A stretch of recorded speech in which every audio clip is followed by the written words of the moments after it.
अच्युतं केशवं कृष्ण दामोदरं रामनारायणं जानकी वल्लभ।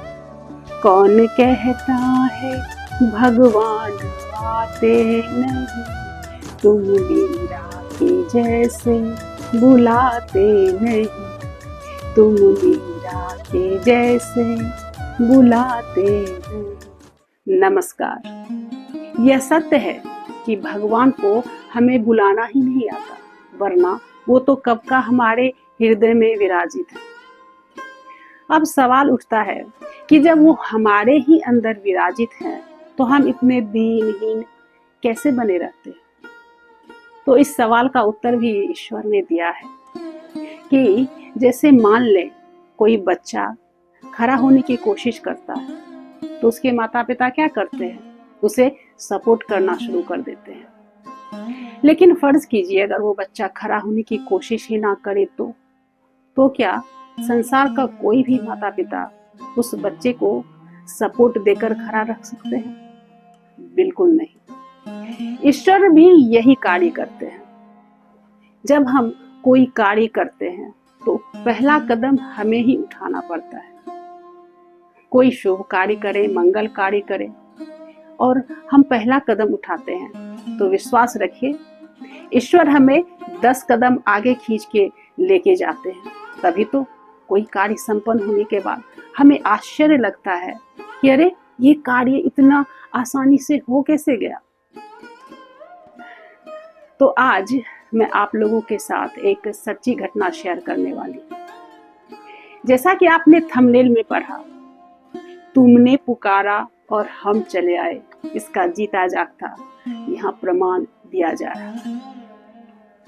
बात 2019 की है, जब मेरे पति के पैर का ऑपरेशन हुआ था और वो व्हील चेयर पर थे। रोजाना के चेकअप के लिए मैं ही खुद कार ड्राइव करके हॉस्पिटल तक लेके जाती थी। आज भी गई थी। अन्य दिनों की ही तरह मैंने सोचा कि 10-15 मिनट का काम है, तो मैंने कार को बगल में ही पार्क कर दिया। तो सिक्योरिटी वाले भैया ने कहा कि मैडम यहाँ पार्क मत कीजिए, यहाँ पे बहुत जल्दी जाम लग जाता है। तो मैंने कहा कि भैया अभी तो 9 ही बज रहे हैं, 9:30 तक तो मैं निकल भी जाऊंगी।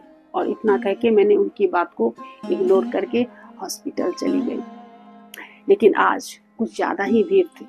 15 मिनट के बजाय मुझे पूरे 45 मिनट लग गए। जब मैं वापस आई तो देखा कि कार के चारों तरफ बाइक ही बाइक। यह देखकर मैं सन्न रह गई। चूंकि मैंने कार चलाना अभी अभी सीखा था, तो मैं इतनी एक्सपर्ट नहीं थी।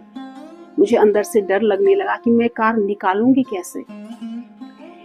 1-2 जन को मैंने कहा भी कि भैया प्लीज गाड़ी को साइड कर लीजिए, लेकिन वो पर्याप्त नहीं था। और एक बाइक जो मेरे कार के बिल्कुल बगल में खड़ी थी, मैंने चाहा कि उसे मैं हटा दूं, लेकिन मैं डर गई कि अगर वो बाइक गिर भी जाए तो मैं उठा नहीं पाऊंगी।